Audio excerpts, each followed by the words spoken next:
ଗଞ୍ଜା, କଦଳୀ ଆଉ ଘର ଝିଣ୍ଟିକା ଶୁଣିବାକୁ ଟିକେ ଅଜବ ଲାଗୁଛି ନା?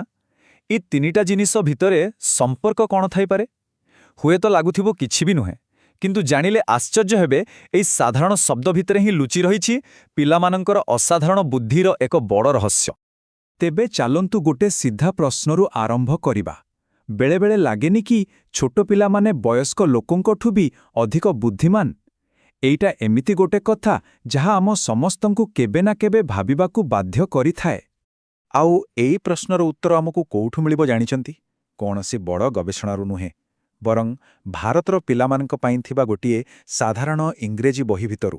ଆଉ ଦେଖିବେ, ଏ ବହି ଖାଲି ଭାଷା ଶିଖାଉନି, ଏହା ଆମକୁ ବୁଦ୍ଧିମତାର ଏକ ନୂଆ ଦିଗ ଦେଖାଉଛି।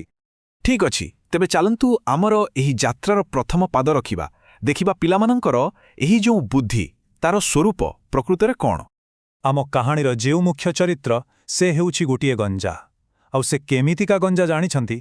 ପୂରା ଗେହେଲା, ମାନେ ଅତ୍ୟଧିକ ସ୍ନେହ ଆଦରରେ ବଢ଼ିଥିବା ଗଞ୍ଜା। ଆଉ ତାର ଏଇ ଗେହେଲାପଣ ହିଁ ସବୁ ସମସ୍ୟାର ମୂଳ ଥିଲା। ହଁ, ତେବେ ଆସନ୍ତୁ ସେଇ ଗେହେଳା ଗଞ୍ଜାର କାହାଣୀ ଭିତରକୁ ଯିବା, ଦେଖିବା ତୋର ଜିଦ୍ କେମିତି ଗୋଟେ ବଡ଼ ସମସ୍ୟା ତିଆରି କରିଦେଲା। କଥାଟା ହେଲା, କିଙ୍ଗ ବୋଲି ଏଇ ଗେହେଲା ଗଞ୍ଜାଟା କୋ କଥାରେ ରାଗିଯାଇ ଉଡ଼ିକି ଚାଲିଗଲା ସିଧା ଆମ୍ବ ଗଛ ଉପରକୁ, ଆଉ ଜିଦ୍ ଧରି ବସିଲା ଯେ ସେ ଆଉ ତଳକୁ ଆସିବନି। ଏବେ ଗୋଟେ ସାଧାରଣ କଥା, କିନ୍ତୁ ଘରର ବଡ଼ମାନଙ୍କ ପାଇଁ ଏଟା ମୁଣ୍ଡବିନ୍ଧାର କାରଣ ପାଲଟିଗଲା।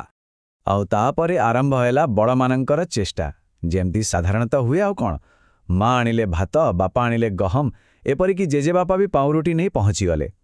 ସମସ୍ତେ ଭାବିରେ ଖାଇବା ଦେଖେଇଲେ ସେ ଓହ୍ଲେଇ ଆସିବ, କିନ୍ତୁ କିଛି ବି କାମ ଦେଲାନି। ଆଉ କିଙ୍ଗ, ତାର ଗୋଟିଏ ଜବାବ ଥିଲା, କକୋ କୁଡୁଡୁଡୁ। ନା ନା, ସେ କାହାରି କଥା ଶୁଣିବାକୁ ନାରାଜ। ବଡ଼ମାନଙ୍କର ସବୁ ପ୍ରଲୋଭନ ତା ଆଗରେ ଫେଲ୍ ହୋଇଗଲା। ଯେତେବେଳେ ଘରର ସବୁ ବଡ଼ଲୋକ ହାର ମାନିଗଲେ, ସେତେବେଳେ ସାମ୍ନାକୁ ଆସିଲା ଜଣେ ଛୋଟ ପିଲା। ଆଉ ତାର ବୁଦ୍ଧି ଦେଖି ସମସ୍ତେ ଆଶ୍ଚର୍ଯ୍ୟ ହୋଇଗଲେ। ସେ ପିଲାଟିର ନାଁ ଥିଲା ରାଜୁ, ଆଉ ତାର ସମାଧାନ ଏତେ ସରଳ ଥିଲା ଯେ କେହି ଭାବି ନଥିଲେ। ସେ ଜାଣିଥିଲା କିଙ୍ଗକୁ ଭାତ, ଗହମ କି ପାଉଁରୁଟି ଦରକାର ନାହିଁ, ତାକୁ ଦରକାର ତାର ପ୍ରିୟ ଖାଦ୍ୟ ଅସରପା। ଦେଖନ୍ତୁ, ଏତେ ସରଳ କଥାଟେ ବଡ଼ମାନଙ୍କ ମୁଣ୍ଡକୁ ଆସିଲାନି। ବହିରେ ଗୋଟେ ବହୁତ ସୁନ୍ଦର କଥା ଲେଖା ଅଛି, ଯେମିତି ମଣିଷମାନଙ୍କ ପାଇଁ ରସଗୋଲା, କୁକୁଡ଼ା ପାଇଁ ଠିକ୍ ସେମିତି ହେଉଛି ଅସରପା। ରାଜୁ କେବଳ କିଙ୍ଗର ଖାଦ୍ୟ ବିଷୟରେ ଜାଣିନଥିଲା, ସେ ତାର ଇଚ୍ଛାକୁ ବୁଝିପାରିଥିଲା। ଏଠି ହିଁ ଅସଲ କଥା ଲୁଚି ରହିଛି। ରାଜୁର ଚତୁରତା କେବଳ ଭଲ ଖାଦ୍ୟ ଦେଖାଇବାରେ ନଥିଲା, ତାର ଚତୁରତା ଥିଲା ଅନ୍ୟର ଇଚ୍ଛାକୁ ବୁଝିବାରେ, ଗୋଟେ ସହାନୁଭୂତିରେ।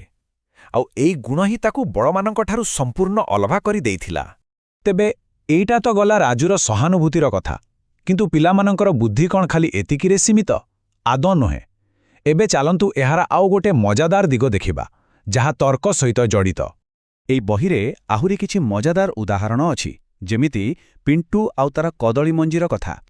କିନ୍ତୁ ଆମେ ଏବେ ଦେଖିବା ରୀତି ନାମକ ଗୋଟିଏ ଝିଅର କାହାଣୀ, ଯିଏ ଭାଷା ସହିତ ଗୋଟେ ବଢ଼ିଆ ଖେଳ ଖେଳିଥିଲା। ଏଠାରେ ଦେଖନ୍ତୁ ଦୁଇ ପ୍ରକାରର ତର୍କ। ଗୋଟେ ପଟେ ବଡ଼ମାନଙ୍କର ତର୍କ, ଯାହା ନିୟମରେ ବନ୍ଧା। ସେମାନେ ଜାଣନ୍ତି ଘାସ ଉପରେ ଡେଉଁଥିବା ପୋକକୁ ଇଂରାଜୀରେ ଗ୍ରାସପର କୁହାଯାଏ। କିନ୍ତୁ ଅନ୍ୟପଟେ ରୀତିର ତର୍କ ଦେଖନ୍ତୁ, ତାର ହିସାବ ବହୁତ ସିଧା। ଯଦି ଘାସରେ ଡେଇଁଲେ ଗ୍ରାସପର, ତେବେ ଘରେ ଡେଇଁଲେ ହାଉସଅପର ହେବନି କାହିଁକି? ଆଉ ଏହିଟା ଥିଲା ତାର ସିଧାସଳଖ ପ୍ରଶ୍ନ। ଯଦି ଘାସରେ ଡେଉଁଥିବା ପୋକ ଗ୍ରାସହପର, ତେବେ ଘରେ ଡେଉଁଥିବା ପୋକ ହାଉସହପର କାହିଁକି ନୁହେଁ? ତାର ତର୍କକୁ ଦେଖନ୍ତୁ, କେତେ ସରଳ ଆଉ ଯୁକ୍ତିଯୁକ୍ତ। ସେ କେବଳ ଶିଖିଥିବା ନିୟମକୁ ଏକ ନୂଆ ଜାଗାରେ ଲଗାଉଥିଲା, ବାସ୍। ଆଉ ସବୁଠୁ ବଡ଼ କଥା କ'ଣ ଜାଣନ୍ତି? ବହିରେ ତା ବାପା ତାକୁ ମୂର୍ଖ ବୋଲି କହୁନାହାନ୍ତି, ବରଂ ସେ କହୁଛନ୍ତି ଯେ ରୀତି ବହୁତ ଚତୁର, ସେ ଏକ ନୂଆ ଇଂରାଜୀ ଶବ୍ଦ ତିଆରି କରିପାରିଛି। ଏଇଟା କେତେ ବଡ଼ କଥା ଭାବନ୍ତୁ ତ। ତେବେ ଏଇ ରାଜୁ ଆଉ ରୀତିର କାହାଣୀରୁ ଆମେ ପ୍ରକୃତରେ କ'ଣ ଶିଖିଲେ? କଥାଟା ଖାଲି ଗୋଟେ ଗଞ୍ଜା କିମ୍ବା ଗୋଟେ ଶବ୍ଦର ନୁହେଁ, କଥାଟା ହେଉଛି ବୁଦ୍ଧିମତାର ପ୍ରକୃତ ଅର୍ଥ କ'ଣ ସେ ବିଷୟରେ। ଆମେ ଏଠାରେ ଚତୁରତାର ତିନୋଟି ଅଲଗା ଅଲଗା ରୂପ ଦେଖିଲେ, ନୁହେଁ କି? ପ୍ରଥମତଃ ରାଜୁର ସହାନୁଭୂତି, ଯିଏ ଅନ୍ୟର ଇଚ୍ଛାକୁ ବୁଝିପାରୁଥିଲା। ଦ୍ୱିତୀୟରେ ପିଣ୍ଟୁର ଅଲଗା ପ୍ରକାରର ତର୍କ, ଆଉ ତୃତୀୟରେ ରୀତିର ସୃଜନଶୀଳତା, ଯିଏ ନୂଆ ଶବ୍ଦ ତିଆରି କରୁଥିଲା। ଏହାର ଅର୍ଥ ହେଉଛି, ଏହି ପାଠ୍ୟପୁସ୍ତକର ଉଦ୍ଦେଶ୍ୟ କେବଳ ଶବ୍ଦ ଶିଖେଇବା ନୁହେଁ, ଏହା ପ୍ରକୃତରେ ପିଲାମାନଙ୍କର ଦୁନିଆକୁ ଦେଖିବାର ଯେଉଁ ସ୍ୱତନ୍ତ୍ର ଦୃଷ୍ଟିକୋଣ ରହିଛି, ତାକୁ ସ୍ୱୀକୃତି ଦେଉଛି, ତାକୁ ସମ୍ମାନ ଦେବାକୁ ଶିଖାଉଛି। ଆଉ ଶେଷରେ ଗୋଟିଏ ପ୍ରଶ୍ନ ସମସ୍ତଙ୍କ ପାଇଁ, ଆମେ ସମସ୍ତେ ବଡ଼ ହେଉ କିନ୍ତୁ କେବେ ଆଉ କାହିଁକି ଆମେ ରୀତି ଭଳି ଚିନ୍ତା କରିବା ଛାଡ଼ିଦେଉ। କେବେ ଆମେ ହାଉସଅପର ତିଆରି କରିବା ବନ୍ଦ କରିଦେ କେବଳ ପଢ଼ାଯାଇଥିବା ଗ୍ରାସଅପରକୁ ହିଁ ମାନିନଉ। ଟିକେ ଭାବିବାର କଥା ନୁହେଁ କି?